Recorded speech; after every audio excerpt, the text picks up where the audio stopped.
భగవంతుడు సంతోషపడతాడు. స్వామి వెనక్కి చూడండి. ఎవరితో మాట్లాడుతున్నావు కన్నయ్య? అమ్మకి ఏమని చెప్పాలి నేనిప్పుడు?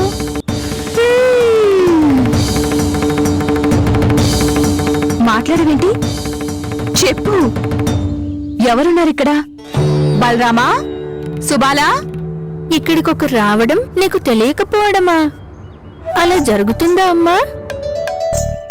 ఇక్కడ కేవలం రసంతో ఉన్న మామిడి పండుంది. దీని రుచిని నేను చూడాలనుకుంటున్నాను. ఆగు కన్నా, ఒక విషయం మర్చిపోవడం లేదుగా.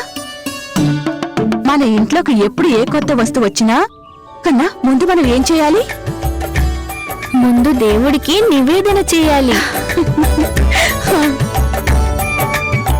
చాలు చాలు చాలు. ప్రొద్దుటి నుంచి అందరికి చాలా సేవ చేసావు నువ్వు. ఇక అమ్మని నీకు సేవ చేసుకో నువ్వు. పద రా.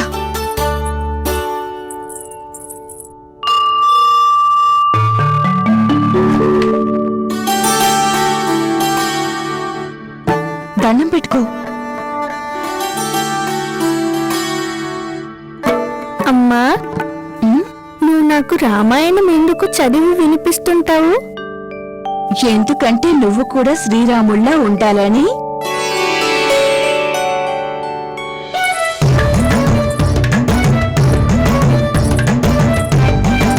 ఇలాగేనా? నన్ను పూర్తిగా చెప్పనివ్వు. ఎందుకంటే నువ్వు ఆయన చూపిన మార్గంలోనే నడవాలి అని. ఆయన పదంలో నడవాలి. ఆయనలాగా పరాక్రమవంతుడివై తెలివిగలవడవే ఉండాలి. అర్థమైందా? అలాగే ఆయనలాగా యోధుణ్ణి కావాలి. అది కూడా. రా, కూర్చుని పూజ చేయి. రా కన్నయ్య. అమ్మా, మనం పూజ ఎందుకు చేస్తాము? నీకు ఆకలి వేస్తే నువ్వేం చేస్తావు? పరిగెత్తుకుంటూ నీ దగ్గరకు వచ్చేస్తాను. మరి అప్పుడు అమ్మేం చేస్తుంది? అప్పుడు నువ్వు మంచి మంచి రుచికరమైన వంటలు చేసి పెడతావు. అంతే. అలాగే నారాయణుడు కూడా ఎల్లప్పుడూ మనల్ని చూసుకుంటూ ఉంటారు. కన్నయ్య మన దగ్గర ఉన్నదంతా కూడా వీరిచ్చిన ప్రసాదమే. అందుకనే నారాయణుల వారికి మనం ధన్యవాదాలు చెప్పడానికి పూజ చేస్తుంటాం. అర్థమైందా? నిర్మల మనసుతో నారాయణ్ణి ధ్యానం చేసేవారికి ఆయన ఎలాంటి లోటు లేకుండా చూసుకుంటారు. ఎల్లప్పుడూ తన భక్తుల కోరికలను తీరుస్తూ ఉంటారు. కానీ అమ్మా, అయితే ఒకవేళ నాకు ఈ తీయటి పళ్ళు తినాలనే కోరిక ఉంటే తీరుస్తారు కదా నారాయణుడు. తప్పకుండా పూర్తి చేస్తారు. ఆయన పండు మీ అమ్మైనా ఇస్తుంది కదా. కోరాలనుకుంటే ఏదైనా గొప్ప కోరిక కోరుకో. గొప్పగా నువ్వేం కోరుకుంటావు నారాయణుణ్ణి? దొంగ, కోరుకున్నది అందరికి చెప్తారా ఏంటి? సరే, అయితే నేను కూడా ఏదైనా గొప్పగా కోరుకుంటాను. అయితే నాకది దొరుకుతుంది కదా? ఎందుకు దొరకదు? మంచి మనసుతో పూర్తి శ్రద్ధతో అడిగి చూడు, తప్పకుండా లభిస్తుంది.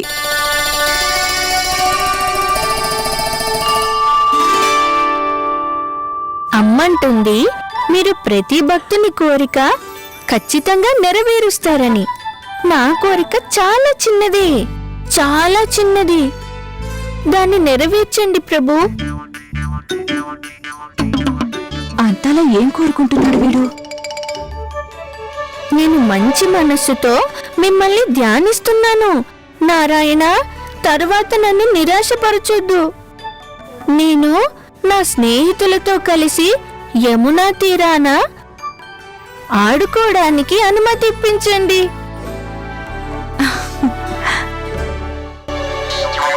ఏం కోరుకున్నావు కన్నా? దొంగ, కోరుకున్నది ఎవరైనా చెప్తారా? దొంగ? అమ్మనే దొంగ అంటున్నావా? ఇలారా.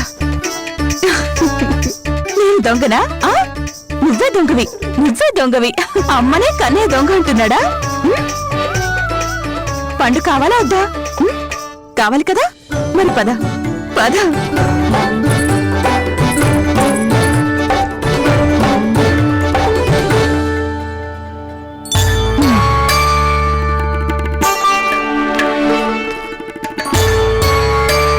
వచ్చేసారా మీరు?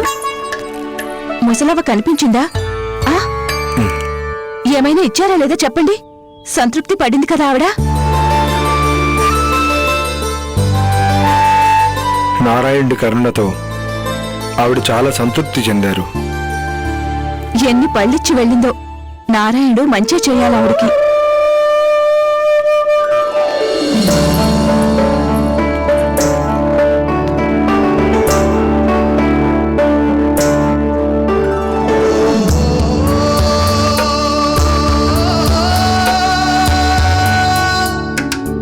నాన్న, ఏంటి మీరు చేసేది?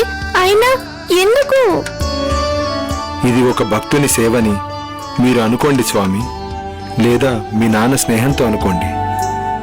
కానీ అమ్మ చూస్తోంది నాన్న. తనకు అనుమానం వస్తే ఆ సందేహాలకు సమాధానం నేను మాత్రం ఇవ్వలేను. బావుందండి. బాగా ప్రేమ పుట్టుకొచ్చిందే కన్నయ్య మీద. నా అదృష్టం బాగుంది. ఇవాల్టి విషయం గాల్లో తేలిపోయింది. లేకపోతే ఇవాళ నాన్న నా రహస్యాన్ని బయట పెట్టేసేవాడు. అదా, ఇవాళ నువ్వు చాలా కష్టపడ్డావు కదా, అలాగే అలసిపోయి ఉంటావు కదా. వీడా అలసిపోయాడా? ఇప్పుడే అనండి బయటికి వెళ్ళమని తుర్రున పరిగెడతాడు. నందరాజా, పెదనాన్న, దేవధనుస్య నీకోసమేగా తెచ్చింది. ఇదిగో, ఇది కూడా పట్టుకో.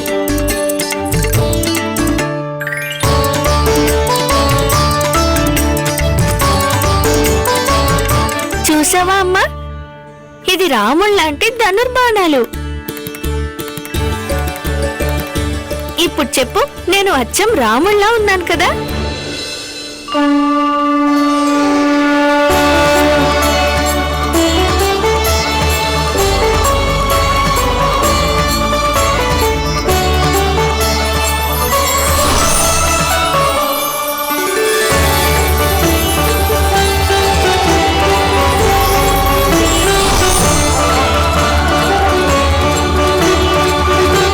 నంద, ఇవాళ జరగబోయే రామలీలలో వీణ్ణే రాముడిగా చేసేద్దాం.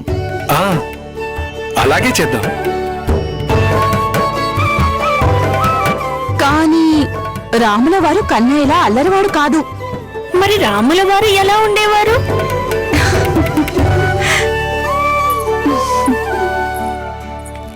మర్యాద పురుషోత్తములు. ఇచ్చిన మాట నిలబెట్టుకునేవారు. అలాగే శరణన్న వారిని రక్షించేవాడు. అలా ఉండేవారే రాముల వారు. యశోదా, ఇవాళ రాముడిగా నువ్వు వేషం వేస్తేనే బాగుంటుంది. లేదు లేదు, నేను కేవలం చూస్తాను. నాకు చూడడం అంటేనే ఇష్టం. ఈసారి మన రామలీలను కన్నయ్యతో కలిసి చూస్తాను. అవునా కన్నా? చెప్పు. అది సరే, కానీ అసలు రామలీల అంటే ఏంటి? రామలీల అంటే రామాయణం. శ్రీరామచంద్రుని జీవిత నృత్యనాటిక. ఆ? నేను చెప్పనా? ఊరంతా కలిసే చక్కటి సమయం. అంత పెద్ద వేడుక. చాలా పెద్ద వేదిక ఉంటుంది. ఆ వేదిక పైనే రాముల వారి కథ ప్రదర్శన జరుగుతుంది. అక్కడ భక్తులందరూ ఆ భక్తి రసంలో తన్మయమైపోతారు. అలా ఉంటుంది రామలీలంటే. అయితే అమ్మా, నేను తప్పక చూస్తాను.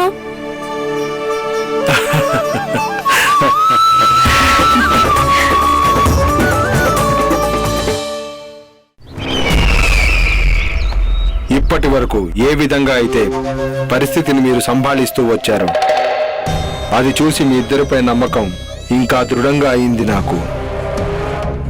అందువల్ల నా మిత్రుడు ఈ తపస్సులో ఎంతకాలం లీనమై ఉంటాడు, అప్పటి వరకు తన సామ్రాజ్యం పైన అలాగే తన అస్తిత్వం పైన ఎలాంటి హాని జరగకూడదు. దాన్ని నిలబెట్టడానికి మీరు ఏది చేయవలసి వచ్చినా అది చెయ్యండి, సరేనా?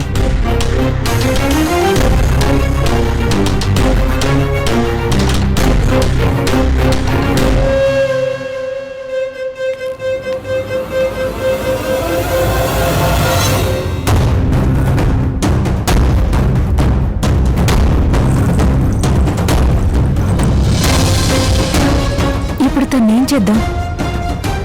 ఇక తన అవసరం మనకుండబోదు. కేవలం మహారాజు కంసులు తమ తపస్సును పూర్తి చేయాలి. నాకిప్పుడు అనిపిస్తుంది ఇంకెంతో కాలం పట్టదని.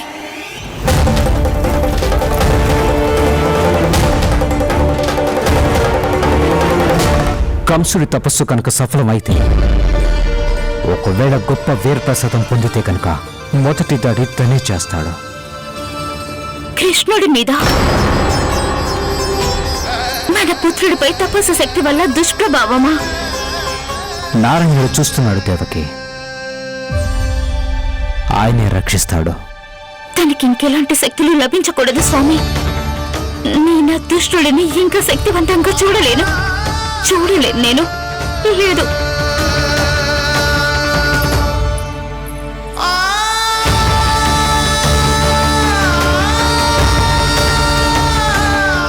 హే నారాయణ, సృష్టి పాలక, కంసుడి లాంటి రాక్షసుడికి ఎలాంటి వరం లభించకూడదు. ఏదైనా చెయ్యండి. ఆ దుర్మార్గుడికి తపస్సు సఫలం కాకుండా చూడండి. తను దానికి యోగ్యుడు కాడు. ఈశ్వరుడిచ్చే వరాలకి యోగ్యుడు కాదు స్వామి.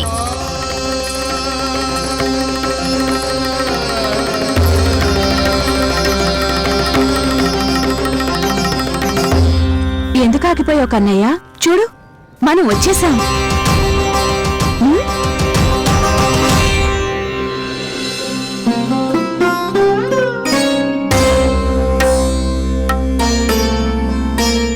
అమ్మా, అడవి.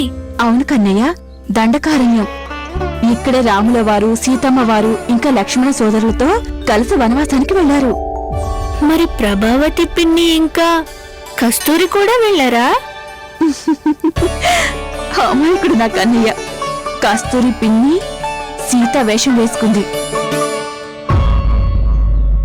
ఇక ప్రభావతి పిన్ని లక్ష్మణ సోదరుడు.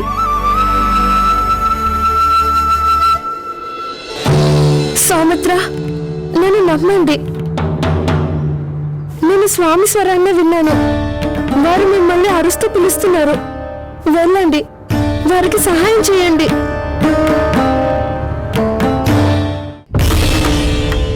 అన్న శ్రీరాముణ్ణి వెతకడానికి వెళ్లే ముందు నేను లక్ష్మణ రేఖను గీస్తున్నాను వదనమ్మా.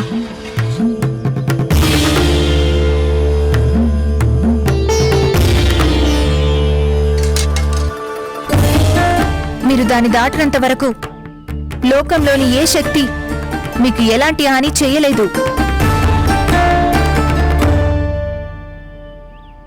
ఇక నేను వస్తాను తల్లి, ఆశీర్వదించండి.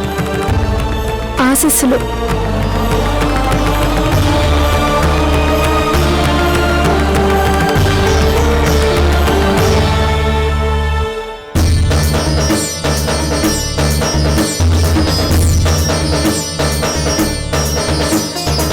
తరువాత లక్ష్మణుడు వెళ్లిపోయిన కొద్దిసేపటికే పక్కనే దాక్కుని ఉన్న 10 తలల దశకంఠుడు భిక్షువు రూపంలో అక్కడికి వచ్చేశాడు.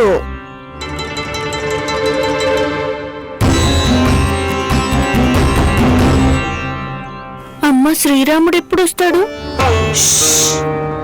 చూడు కన్నా, రావణాసురుడు వచ్చేస్తాడు సీతామాతను అపహరించుకుని పోవడానికి. చూడు. భిక్షాందేహి, భిక్షాందేహి.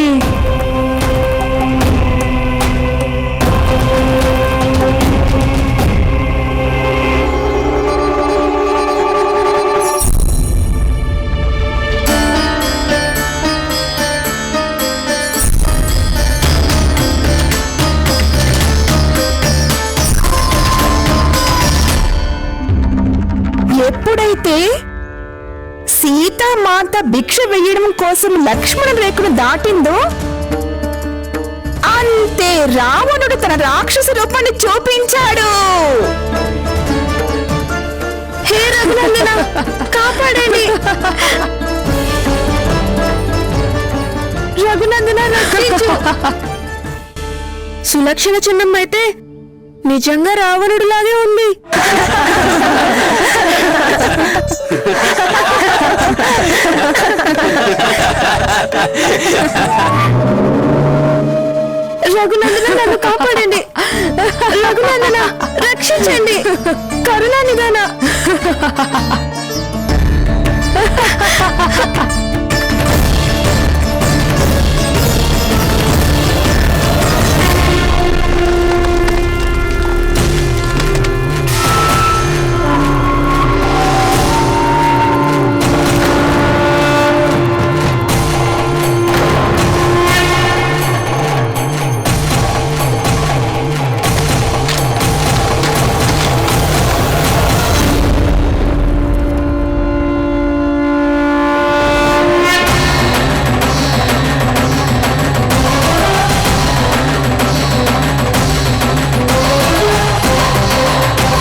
ఇప్పుడు బానే ఉన్నావు కదా?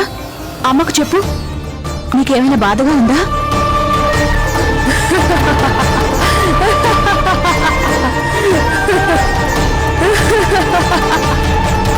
చూడండి, కన్నయ్యని తీసుకువెళ్దాం.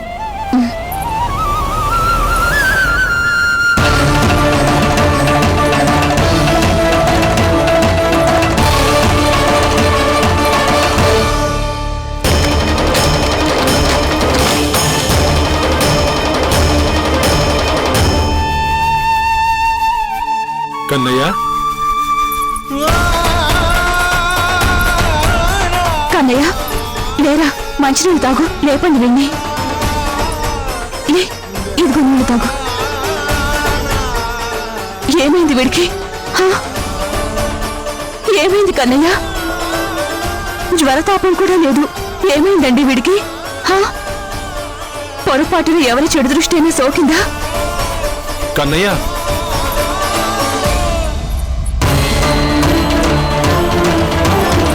కన్నయ్య, హే నారాయణ, ఎవరి దృష్టి సోకినా అది తొలగిపోవాలి. నా కన్నయ్య కష్టం దూరం చేయండి ప్రభు. కన్నయ్య,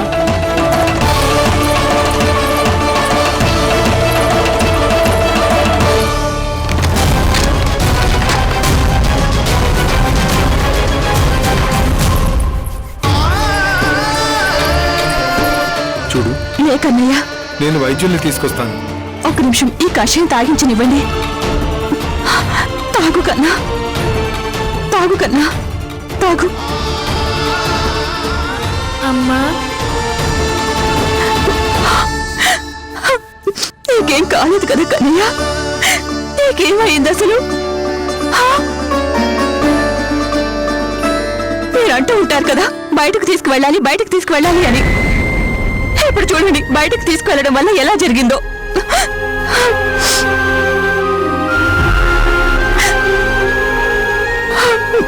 ఇది బయటకు తీసుకువెళ్ళడం వల్ల కాదు, కన్నయ్యను ఇంతకాలం ఇంట్లో ఉంచడం కారణంగా జరిగింది యశోద.